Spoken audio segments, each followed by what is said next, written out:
Hello students. So today I'll start a new paper that is linear algebra.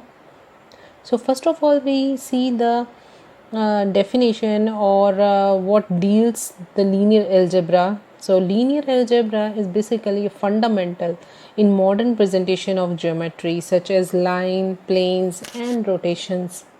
This is the study of lines, planes, vector spaces and mappings that are required for linear transformation. It also deals with matrices, vectors, vector spaces, system of linear equation. तो किस तरह हम इनका use करते हैं, इनमें lines, plane, geometry इस type की जो होती हैं, जो वेक्टर स्पेसेस, मैट्रिसेस में और सिस्टम ऑफ लीनियर इक्वेशन को सॉल्व करने में लीनियर अलजेब्रा बहुत ही इम्पॉर्टेंट रोल प्ले करता है. These are some applications of linear algebra in various fields like in functional analysis, chemistry, geometry, linear programming, graph theory and many more. It has a vast number of applications. Okay. So before I start the linear algebra, some basics terms we have to be understand. First term is vectors, because the first chapter is linear vector spaces. So first of all we understand that what is the vectors. तो देखो क्या होता है vectors. A vector is a directed line segment PQ ना. अब तक हम जो vectors को पढ़ते आए हैं फिजिक्स में, तो वो हमने पढ़ा है कि जो भी वेक्टर क्वांटिटी होती है वो मैग्नीट्यूड के साथ साथ हमारी डायरेक्शन भी रखती है. बट इन मैथमेटिक्स हम कैसे डिफाइन करते हैं वेक्टर को कि a vector is a directed line segment. जैसे एरो से हम इसको शो करते हैं, जिसका इनिशियल पॉइंट P शो कर रहा है और टर्मिनल पॉइंट क्या है, इसका Q है. इन 2D प्लेन में हम क्या करते हैं, किसी वेक्टर को शो करने के लिए ऑर्डर्ड पेयर लेते हैं, है ना, जैसे कि A1 A2 या फिर आप यहाँ पर X Y इस तरह से डिनोट करते हैं. तो क्या होता है, इसमें ऑर्डर्ड पेयर लिया जाता है, उसके थ्रू आप क्या करते हो, वेक्टर को डिफाइन करते हो. तो यहाँ पर देखो, a plane vector is an ordered pair A1 A2 of real number. तो प्लेन वेक्टर क्या होता है कि ऑर्डर्ड पेयर में जब लिखा रहता है कोई रियल नंबर्स के कोई एलिमेंट, जैसे A1 A2 ये ऑर्डर्ड पेयर में है ना, 1 2 2 3 इस टाइप से जब हमारे पास ऑर्डर्ड पेयर में होते हैं तो रियल नंबर्स के, तो उसको हम क्या बोलते हैं, प्लेन वेक्टर, है ना. यहाँ पर क्या होता है, a space vector is N order triple. जब हमारे पास तीन वेक्टर्स तीन एलिमेंट्स में डिफाइंड होता है ordered pair A1 A2 A3 real numbers के, तो वो क्या कहलाता है, वो कहलाता है स्पेस वेक्टर. ठीक है. The set of all plane vectors is denoted by V2. अगर हम इनका कलेक्शन लें तो जो सेट तैयार होता है प्लेन वेक्टर्स का, जिसमें कैसे हैं, ऑर्डर्ड पेयर 2 2 के हैं, है ना, रियल नंबर्स के, तो वो क्या कहलाता है, V2. उसको हम डिनोट करते हैं V2 से. The set of all space vector is denoted by V3. अब देखो क्या होता है,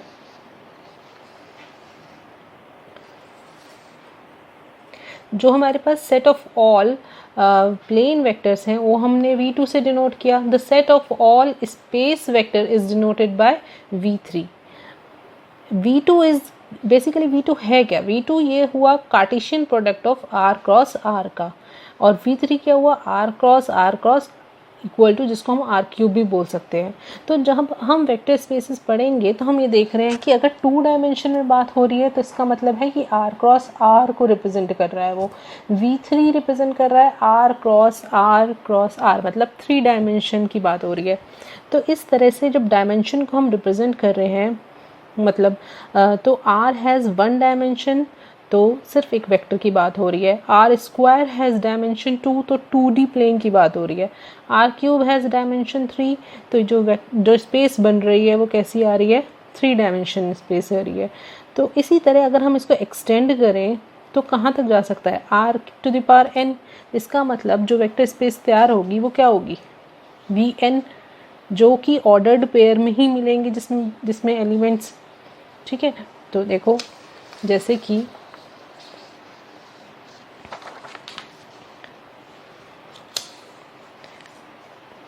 हमारे पास ये है Vn be the set of all ordered n tuples of real number। अब ये टपल्स क्या है, जो हम एलिमेंट्स ले रहे हैं इन सेट्स में, उन जो ऑर्डर्ड पेयर में एलिमेंट्स ले रहे हैं उनको हम क्या बोलते हैं, टपल्स बोलते हैं। अगर टू ऑर्डर्ड का ले रहे हैं हम तो वो क्या है, वो टपल्स हैं। तो यहाँ n ऑर्डर्ड का लेंगे हम तो क्या बन जाएगा, ये n tuples of real number.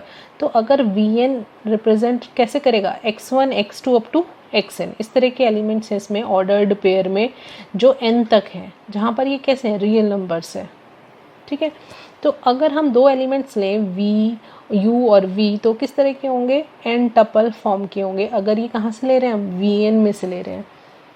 ठीक है, तो ये है आइडिया कैसे हम डायमेंशन डिफ़ाइन करते हैं वेक्टर स्पेस में। जो डायमेंशंस की बात हो रही है वो क्या है, वो इस तरह से रिप्रेजेंट हो रही है, मतलब r square, r cube up to Rn जो वेक्टर स्पेसेस हैं वो कैसे डिफ़ाइन हो रहे हैं, v1 v2 है ना, v3 अप टू vn, इस तरह से।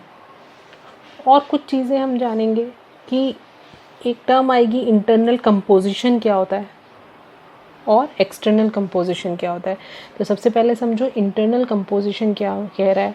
अगर कोई सेट है हमारे पास A और उसमें से हम दो एलिमेंट्स लें, तो उन पे अगर हम कोई ऑपरेशन लगाते हैं तो वो जो रिज़ल्ट मिल रहा है, मतलब क्या हो रहा है कि अगर हमारे पास एक सेट A है, ठीक है, और अगर हमने दो एलिमेंट्स इसमें से लिए और इन पे कोई हम ऑपरेशन लगाएं, मतलब ये जो दिखा रहा है ना, ये एक ऑपरेशन को रिप्रेजेंट कर रहा है। मतलब चाहे इसमें एडिशन हो, मल्टीप्लिकेशन हो, जो भी कोई ऑपरेशन हो, तो जो रिज़ल्ट हमें मिल रहा है ना, वो वापस से हमें किस में मिले, इस सेट A में ही मिले।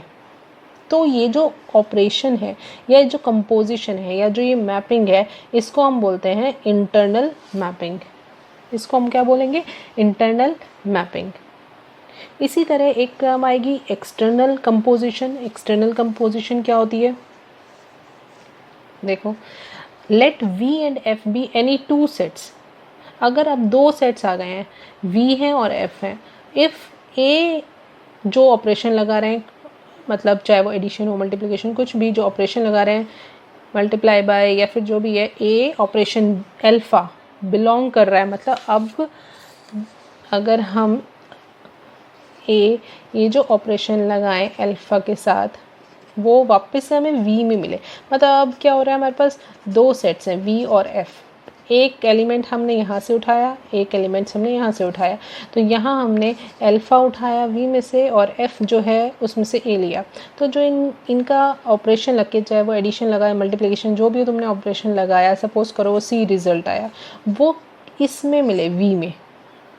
ठीक है, एक सेट में मिल रहा है तुम्हें, जबकि तुमने दो यूज़ किए थे सेट। ठीक है, वापस से V में मिल रहा है। तो इस तरह की जो हमारा ऑपरेशन है या इस तरह की जो कंपोजिशन है, मैपिंग है, वो हमारी कहलाती है एक्सटर्नल कंपोजिशन। इसका यूज़ होगा जब हम वेक्टर स्पेस को डिफाइन करेंगे। ओके।